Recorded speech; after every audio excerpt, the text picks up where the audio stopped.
Hello everyone, Space Oyster here, and welcome to the start of what I hope will be an ongoing series for my channel. I'm not sure what to call it, but it's basically like Mecha's waifus, but for Pokemon. Initially, I wanted to talk about just the starter Pokemon, going into all of the details on how each critter performs in each region. While there are a plethora of videos that talk about the starters, I've always felt like they didn't go into enough detail, so I had planned on rectifying that myself. But after recording and scripting videos for the Kanto Starters, I found the one I was the most interested in was Bulbasaur, thanks to some unique traits that don't seem to be appreciated as much. So, rather than just limiting myself to the starter Pokemon, and to cut down on my workload on covering many details that are mostly irrelevant, I've decided to focus my efforts on critters that are either getting too much or not enough love, and focus on their strengths, options for compensating for their weaknesses, and any interesting encounters for them throughout their games. A quick disclaimer, I'm well aware that Pokemon is a pretty easy series with a difficulty level that's somewhere between laughable and easy. An optimal playstyle with more informed decisions isn't all that necessary. While that would make competitive or PvP settings more interesting to talk about, I'm not that great of a battler, so I'll leave that in the capable hands of the folks who are. Still, I'd like to go into details on how some critters excel or struggle more than expected in the main games, and why. So, let's get started with Bulbasaur. Honestly, this adorable little guy probably isn't the best choice for this series.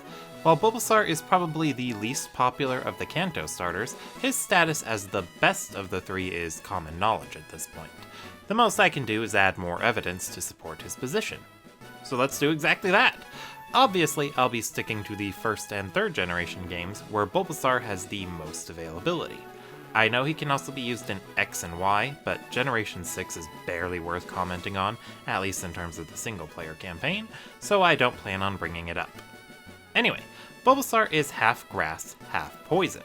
At first glance, the type combination isn't doing him any favors.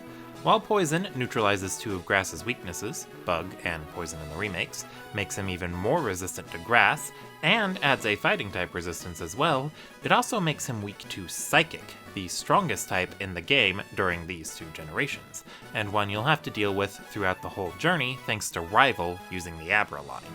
Compounding that issue more is that the additional resistances don't help.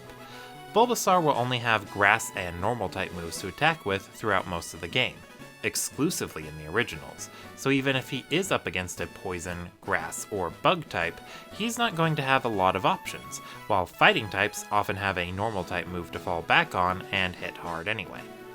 However, that Poison typing is useful, and is key to Bulbasaur's growing success. As a Poison type, he's immune to the status condition of the same name, letting him excel at 3 key points in the game: Viridian Forest, against Koga, and against Agatha. Viridian Forest is an early game dungeon, for lack of a better word, that is full of Weedles that can inflict poison. At this early stage of the game, this status condition is at its most deadly, since your critters are pretty weak and resources are scarce.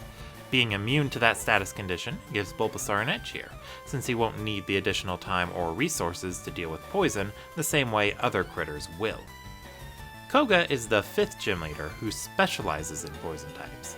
While Bulbasaur will take a beating from the offensive poison type moves, Koga seems to prefer stall tactics. He'll try to use Toxic, then reduce your odds to hit him with moves that affect your accuracy or his evasion.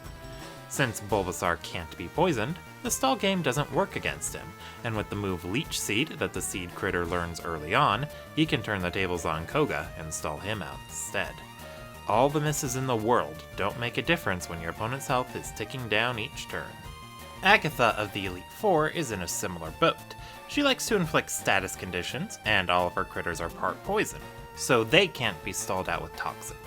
Leech Seed still works though, and her status conditions are irrelevant to Bulbasaur since he can't be poisoned, and Sleep doesn't matter thanks to the Pokeflute, a key item with infinite uses that cures sleep.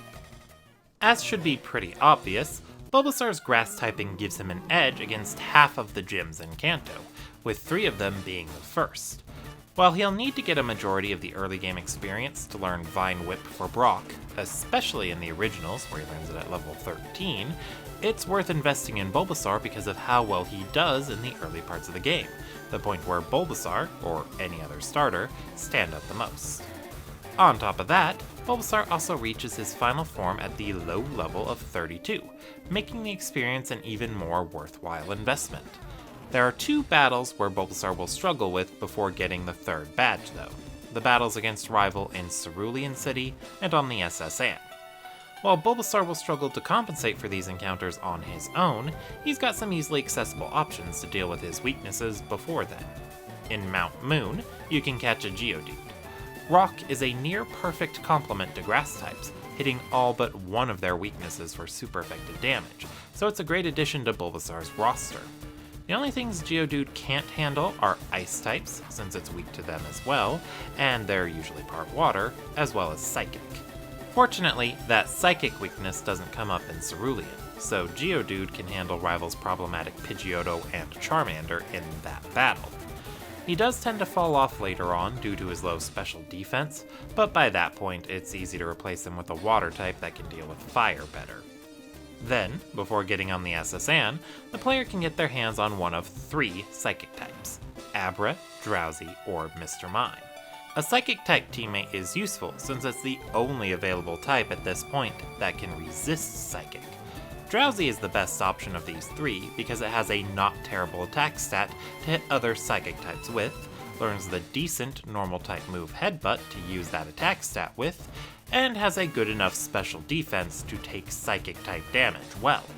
Given the accessibility of these and other critters that can fill these roles, Bulbasaur shouldn't have any issues dealing with his weaknesses. One other area Bulbasaur struggles in is an oddity that seems to get overlooked, the Celadon City Gym. It's a grass-type gym, so it seems like an easy win for the grass starter at a glance, but a closer look reveals the opposite. All but one of the grass types in Kanto has a secondary typing that makes them good against grass types as well. Bellsprout and Oddish are particularly tricky, thanks to learning Stun Spore and Sleep Powder, as well as a Poison-type move to hurt Bulbasaur with an attack that he doesn't resist that they get a same-type attack bonus with. Since they and their evolved forms are the most commonly used critters here, Bulbasaur doesn't have any sort of advantage. And since grass types are immune to Leech Seed, Bulbasaur can't try to stall them out either. If he's not fully evolved, he'll probably get taken out first. Fortunately, a fire type is made accessible around Celadon City, either Vulpix or Growlithe depending on what version of the game you're playing, Flareon too, as well as a strong flying type in Doduo, and that's assuming you're not using a different bird already. Bulbasaur may not be able to handle the grass gym, but he has plenty of options for a teammate who can. Bulbasaur also does surprisingly well against one other critter that doesn't get mentioned often, Gyarados. Rival will have one with him around the time you get to the 4th gym, and it's likely not brought up as something Bulbasaur is good against because it's half flying, neutralizing the grass weakness it'd otherwise have.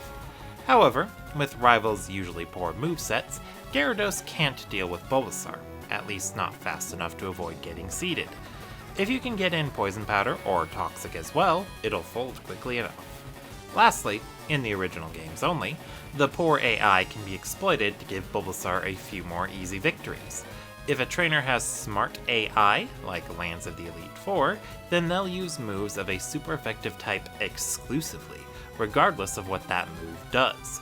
So, when up against Lance's Dragon-type critters, that Psychic weakness becomes an asset, thanks to them knowing the Psychic-type move Agility to boost their speed, a move they'll use repeatedly against the Seed critter despite all the damage it doesn't do. And that's pretty much everything I can think of to say about Bulbasaur. If there's anything else that you know of or I overlooked, please let me know in the comments below. If you enjoyed this video, please consider giving it a like, and if you've got a friend who's still not convinced of Bulbasaur's greatness, consider showing them this video so they can bask in all of his leafy glory.